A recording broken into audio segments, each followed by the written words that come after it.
la encarnación, ¿sí? Sí, es todo lo que traducimos como Navidad y todo lo demás, pero realmente la doctrina subyacente y que es de verdad fundacional para toda la fe cristiana es el tema de la encarnación de Cristo, ¿sí?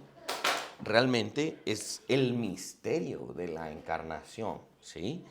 Eh, Esta es una de las doctrinas que más aparece en toda nuestra declaración doctrinal en el sitio de internet que tenemos publicado, ¿sí?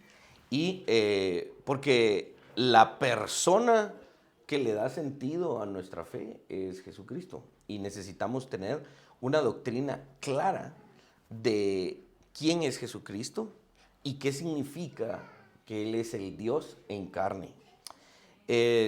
Lamentablemente solo lo mencionamos ahí por el año y cuando da diciembre, sí, pues ya hablemos de esto.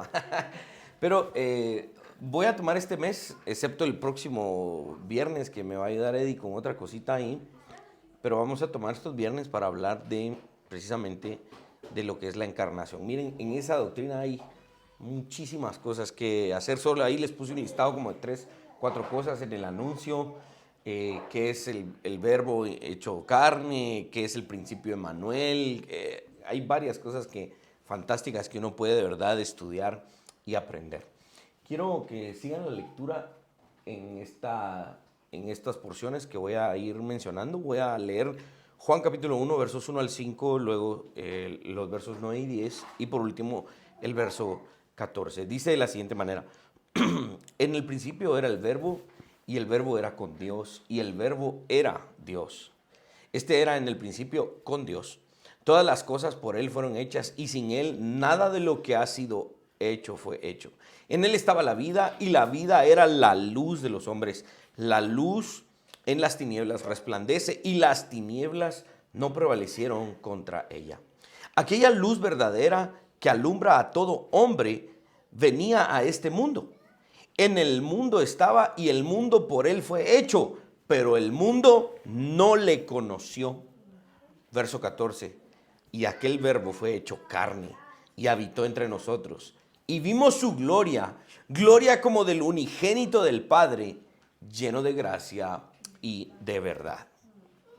Ok, gran parte de la tradición reformada a la que estamos intentando apegarnos celebra no solo un día como Navidad, sino una temporada a la que se conoce como, ayúdame con la siguiente diapositiva, Adviento. Esta es una temporada, vamos a explicar qué significa este concepto.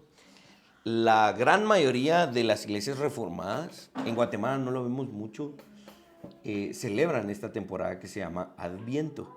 Y dicha palabra significa básicamente la venida del Redentor. No tiene nada que ver con aire, ¿va? Porque parece adviento, ¿va? De viento, no. Es la venida del Redentor, es el advenimiento del Redentor. Más que un sentimiento, básicamente es una esperanza que se desprende de todos los escritos proféticos del Antiguo Testamento. Este es lo maravilloso del texto bíblico, que obviamente tiene una narrativa central, que es todo el tema de la salvación, y le hemos dado hasta la saciedad en esta iglesia, ¿verdad?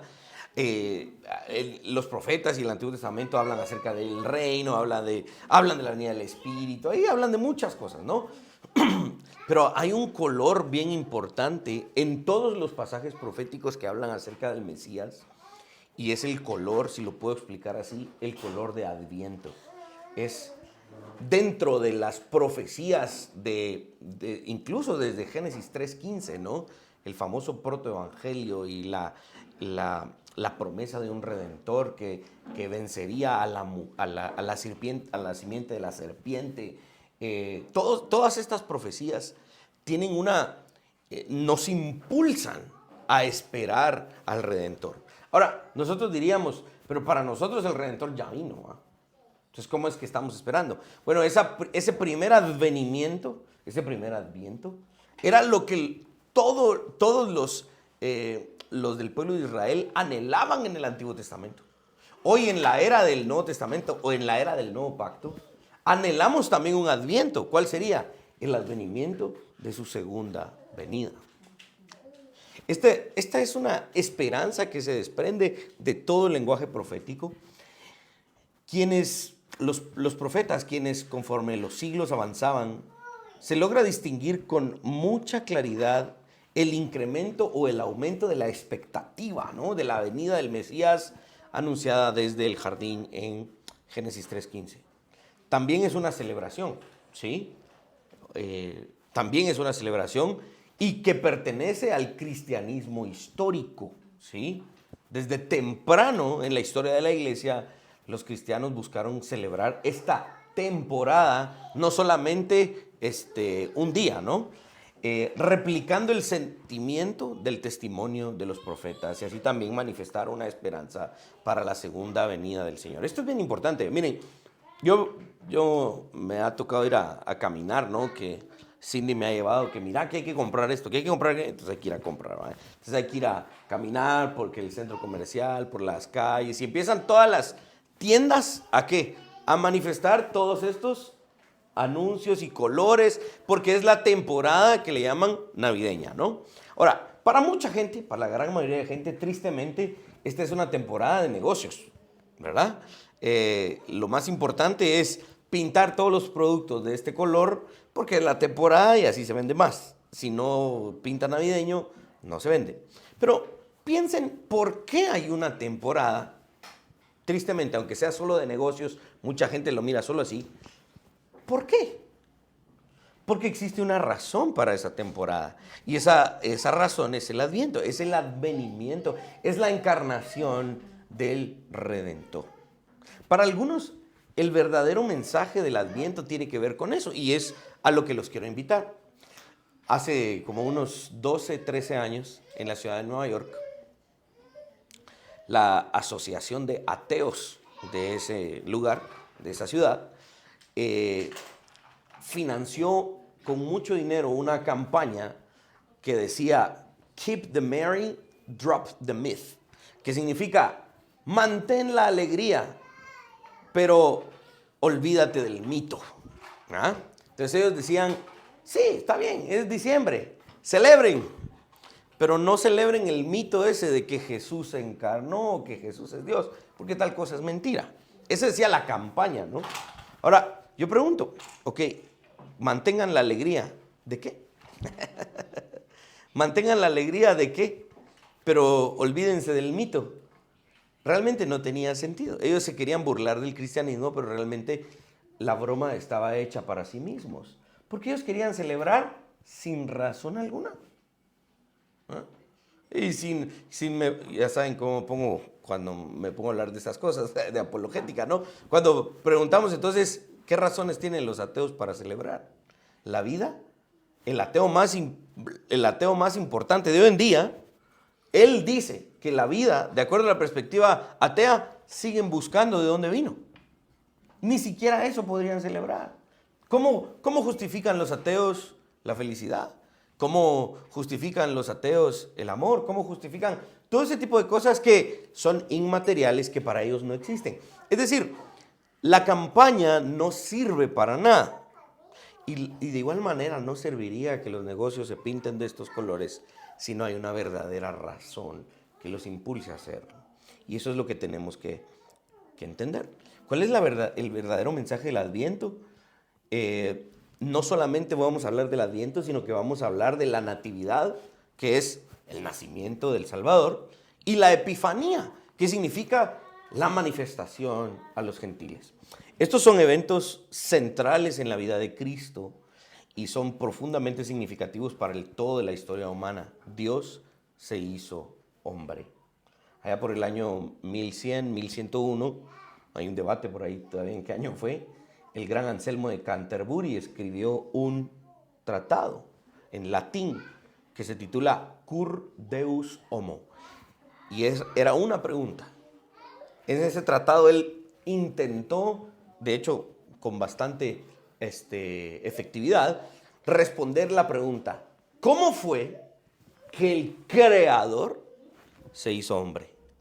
Cur Deus Homo. No, no logramos dimensionar eso, ¿sí? Y es un gran misterio que solamente podemos entender por la fe, ¿ok? Esta temporada de Adviento es un periodo de gran gozo anticipatorio. En palabras más simples, es la preparación para la llegada de Jesús a Belén como un pequeño infante. Muchas iglesias reformadas en Occidente practican esto en 4 fases, ¿sí? Los preparativos de la celebración inician 4 domingos antes del domingo más cercano a Navidad, si lo quieren ver así, poniendo una corona de 4 velas en medio de la sala o en medio de la mesa del comedor, y cada semana van encendiendo una vela, y cada vela tiene un color específico que significa algo, ¿no? Algunas iglesias ponen velas de varios colores que significan elementos como el perdón, la esperanza, la paz, el amor, ¿verdad? Otros celebran 4 domingos previos para celebrar las 4 maneras en las que Jesús vino al mundo. Ayúdame en la siguiente diapositiva. ¿Cómo vino Jesús al mundo? Vino en su nacimiento, vino al corazón de los creyentes, vino en su muerte y vendrá en juicio final de la historia. Entonces algunos dicen la temporada de Adviento es para celebrar la venida del Salvador, no solo en su encarnación, sino al corazón de los creyentes, en su muerte y resurrección y al juicio final de la historia. Entonces, las famosas coronas, que de hecho Cindy ya me dijo que tengo que ir a comprar, miren qué época es, si no he ido a comprar, ya me va a regañar, ahí está riéndose.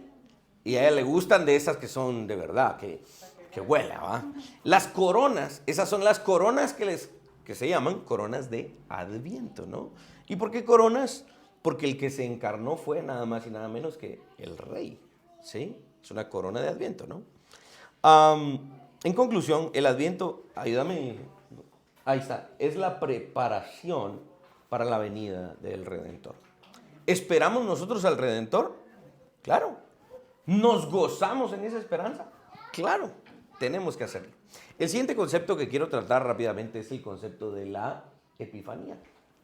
Es la manifestación de la naturaleza divina de Jesús a los gentiles, representados por ¿quiénes? Por los magos que están descritos en los primeros capítulos de Mateo. ¿Por qué es tan importante esto? Porque en la mente judía y en la literatura canónica, es decir, en nuestra Biblia, realmente había 2 pueblos, de los cuales ahora ya solo existe uno. En la mentalidad y en la economía judía, en la literatura judía, solo existían 2 tipos de personas. Los que pertenecían étnicamente al Israel, que está allá en Medio Oriente, y toda la chusma que está afuera. Esa era la mentalidad judía. La chusma eran los gentiles.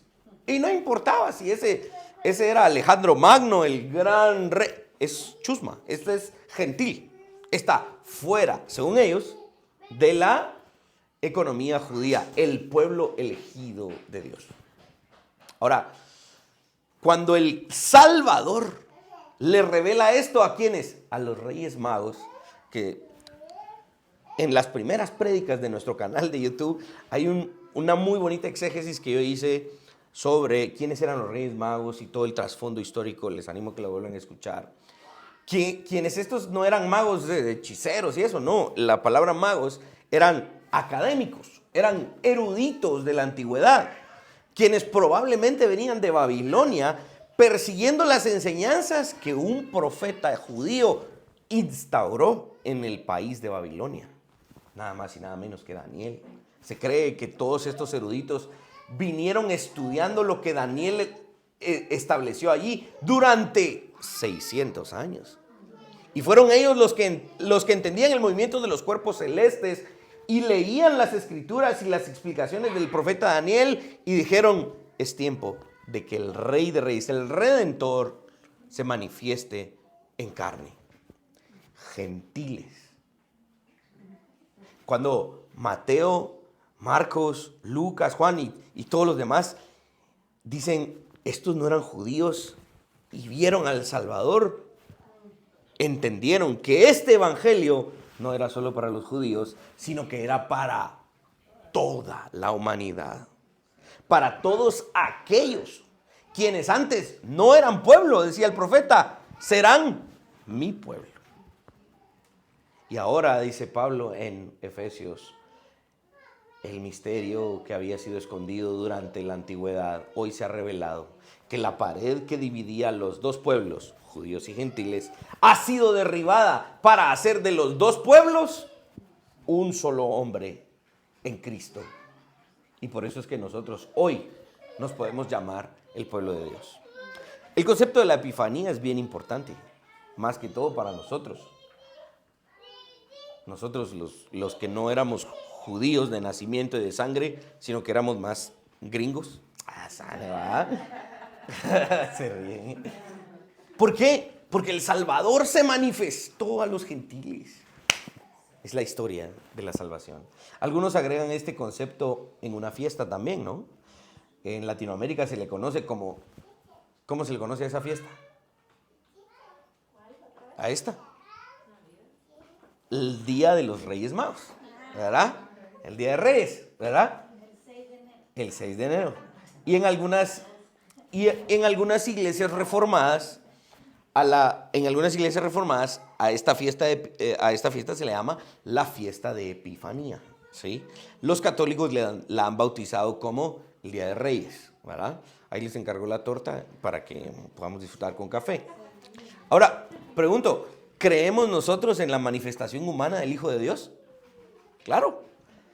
¿Tenemos gozo porque se haya hecho como uno de nosotros? Claro que sí. Porque si no se hace como nosotros, si no toma parte, dice Hebreos, en carne y sangre, no nos hubiera podido representar en la cruz. Y si no nos representa en la cruz, estamos perdidos. No hacemos necesariamente una fiesta oficial a partir de estos conceptos, ¿sí? Pero sí participamos del significado de los mismos. ¿Qué de nuestra familia de iglesias, como iglesias del Nuevo Pacto? Seremos claros y concisos desde el inicio. Más que decirle, hermanos, celebren la Epifanía. Hermanos, a ver, queremos ver que pongan todos corona de Adviento en su casa. Más que eso, lo que nos interesa es que durante todo el año y de una manera aún más resaltada en esta época, más que todo en nuestros cultos familiares, exista este concepto. Ayúdame, Esteban.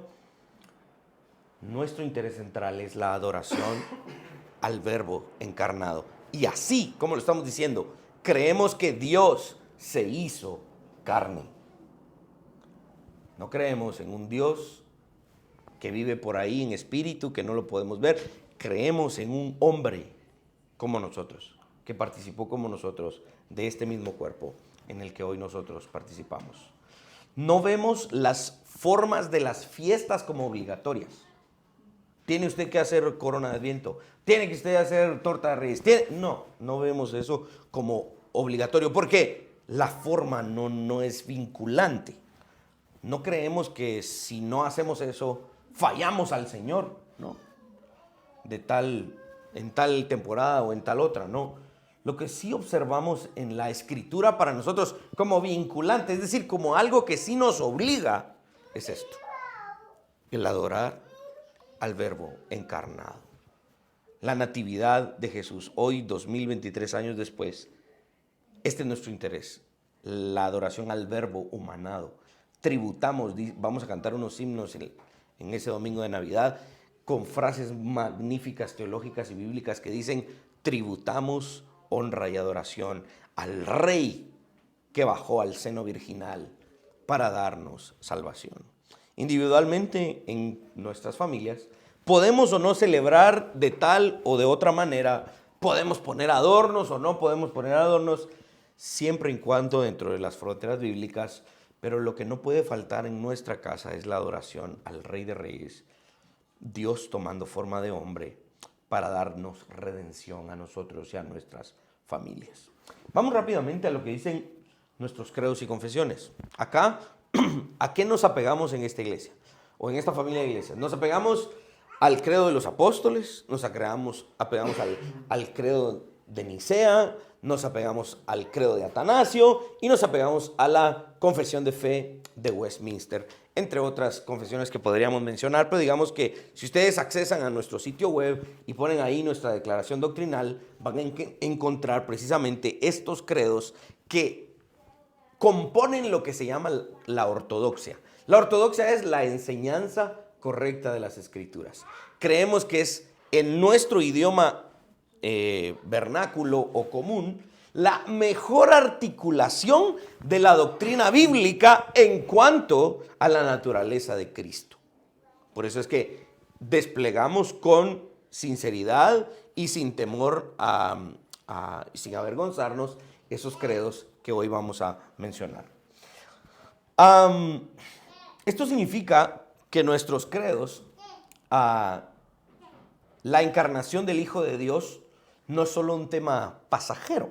De hecho, es una doctrina que defendemos con nuestras mejores herramientas apologéticas, y el celebrar el nacimiento de la encarnación de Dios, la encarnación del Hijo de Dios, no es solo defender esa verdad suprema, también es un acto contundente de proclamación de fe.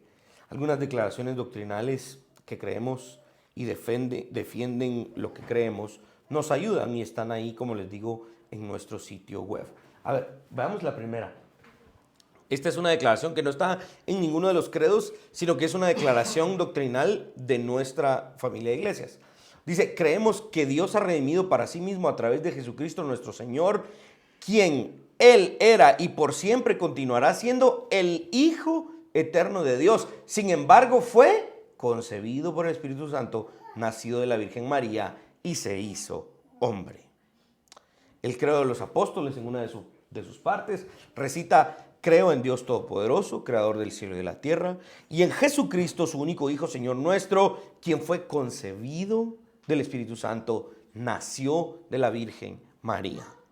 El credo de Nicea recita de la siguiente manera: creemos y en un Señor Jesucristo, el Hijo de Dios, quien para nosotros los humanos y para nuestra salvación descendió y se hizo carne, se hizo humano.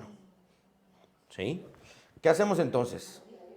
Ayúdenme a ver lo que dice este pastor Jeffrey Myers. Dice: preparamos nuestras lecturas bíblicas para resaltar los temas de Adviento. Utilizamos oraciones e himnos que se enfocan en la petición de la iglesia de la venida del Señor. Y de hecho, animamos a nuestros miembros a regocijarse y celebrar durante esta temporada de festividad para conmemorar la encarnación de nuestro Señor. Entonces hay que guardar dinero, usted hay que mandar a hacer tamales, hay que hacer pierna, hay que hacer pavo, hay que hacer... No. Esas cosas, de nuevo les repito el principio, las formas no son vinculantes.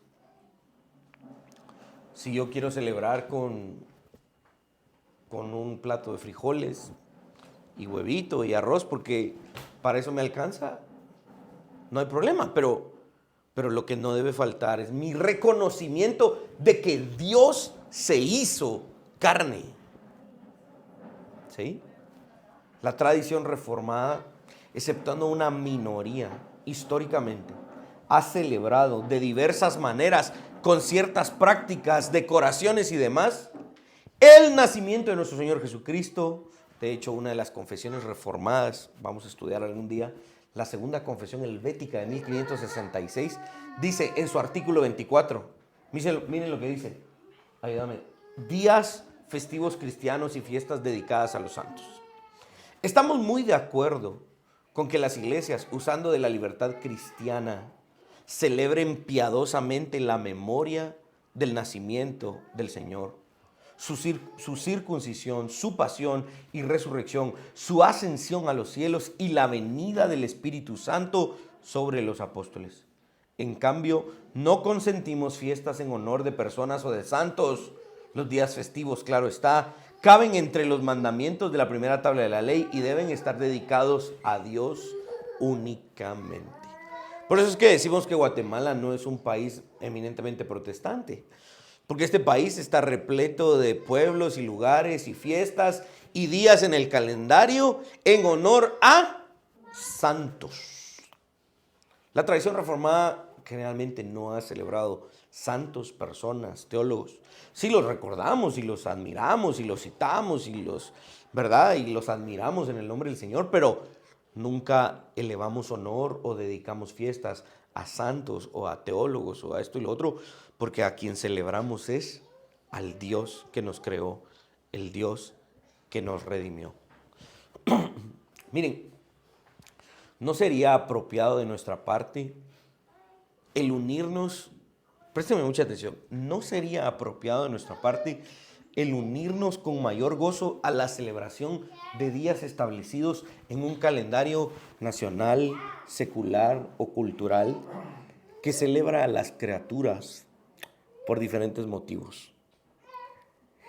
Nos unimos a esas cosas con alegría, pero nos oponemos a celebrar la Navidad usted, porque es que la Navidad causa mucha controversia usted.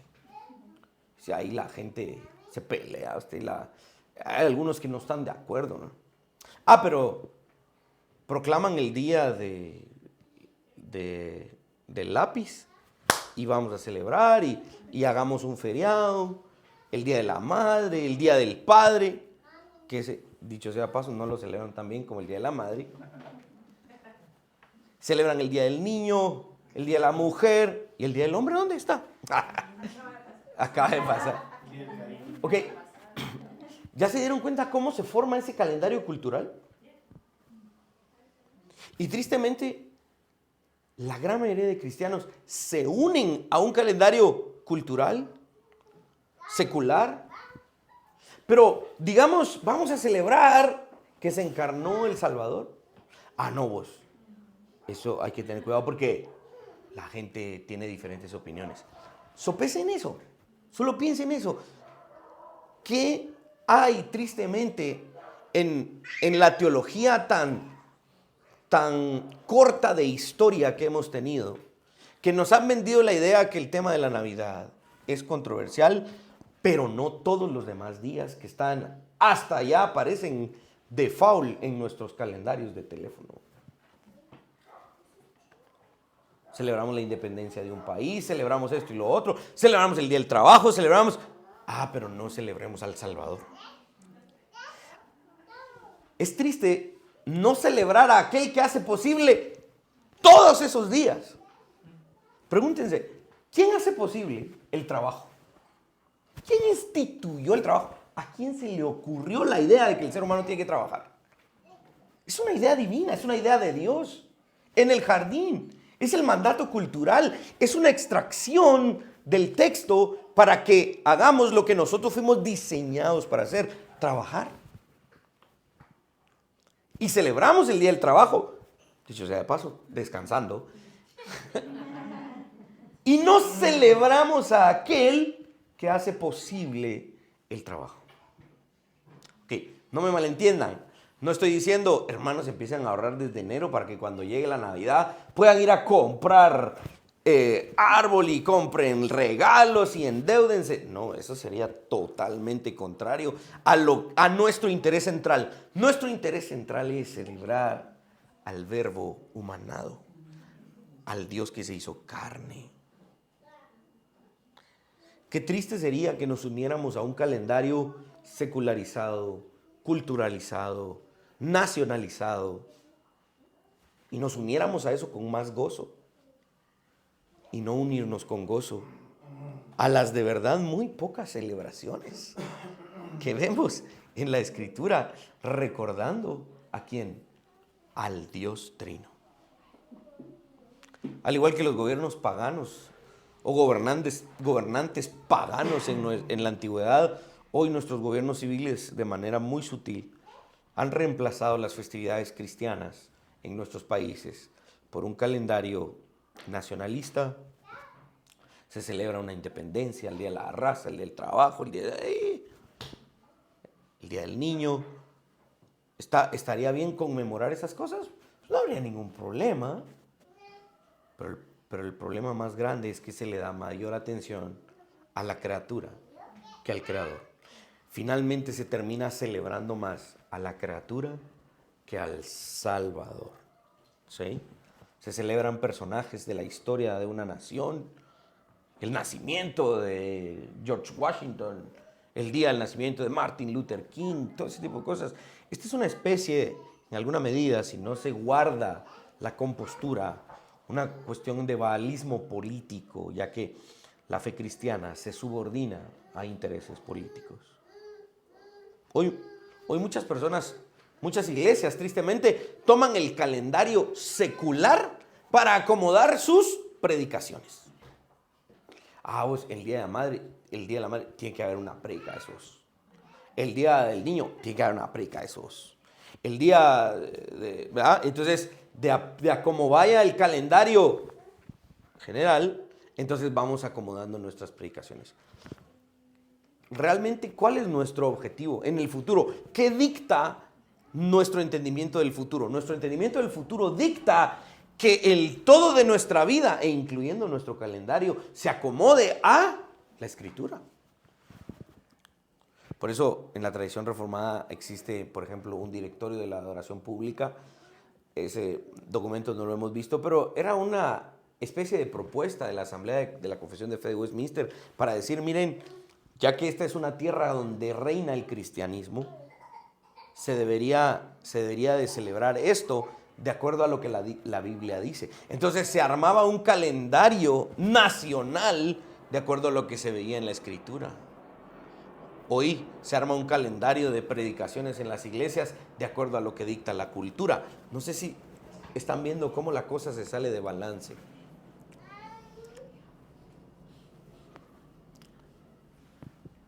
En toda otra fiesta arriba mencionada, que ya mencioné, el motivo de la celebración no es el creador.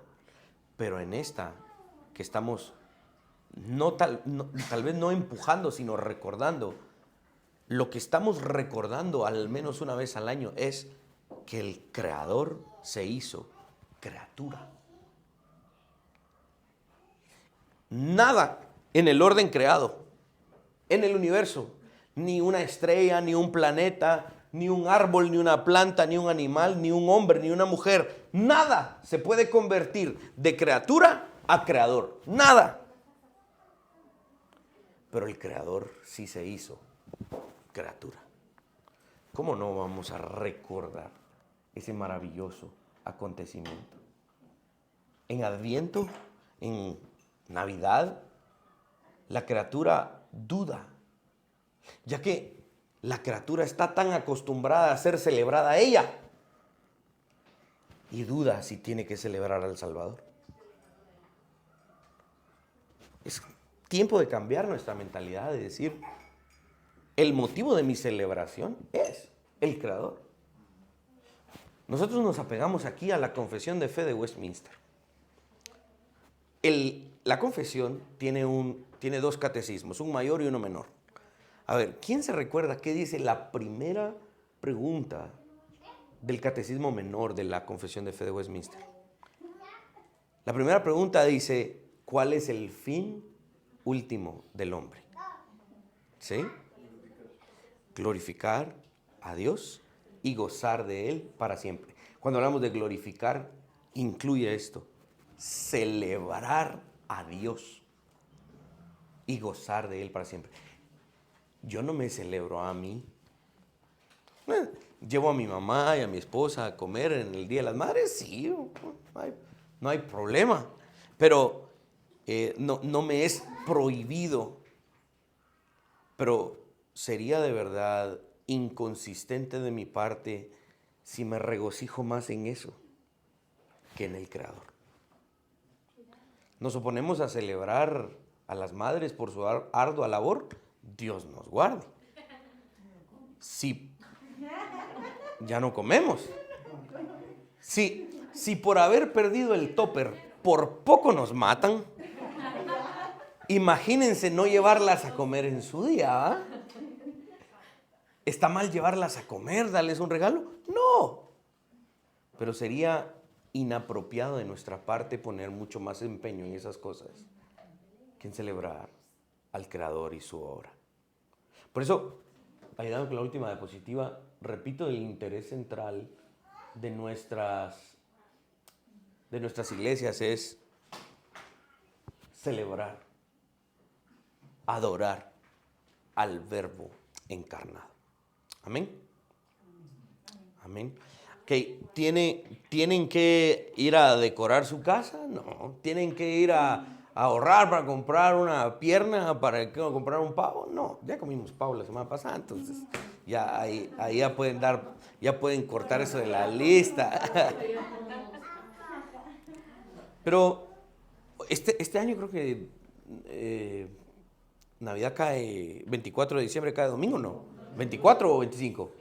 24. Qué bueno, porque ese día pues vamos a hacer nuestro servicio de Navidad y vamos a celebrar al Creador. No vamos a celebrar a la criatura, sino que vamos a celebrar al Creador, ¿no? Algún otro día vamos a hablar del calendario cristiano. Hay diferentes versiones del mismo, ¿no? Donde precisamente algunos celebran Navidad a tal fecha y luego Epifanía. 50 días después también se celebra o se recuerda la crucifixión, ¿no? Semana Santa. Y 50 días después se celebra una fiesta de Pentecostés, que es recordar la venida del Espíritu Santo. Hay diferentes versiones del calendario. Nos apegamos a un calendario cristiano en alguna medida. ¿Creemos que es vinculante? No necesariamente. Pero el punto es, antes de apegarnos a un calendario hay que aprender todas estas cosas, ¿no? Porque un calendario no tendría sentido si no conocemos las doctrinas subyacentes de todo lo que se celebra, ¿no? Es muy rica la tradición reformada en estos aspectos. ¿Y por qué no la conocemos? Porque en Guatemala, en Latinoamérica, pues la reforma nunca vino. Realmente nunca echó raíces. No, para nosotros no es algo común. Nuestra cultura es otra cosa, ¿no? Y nuestro objetivo es reformar nuestra cultura.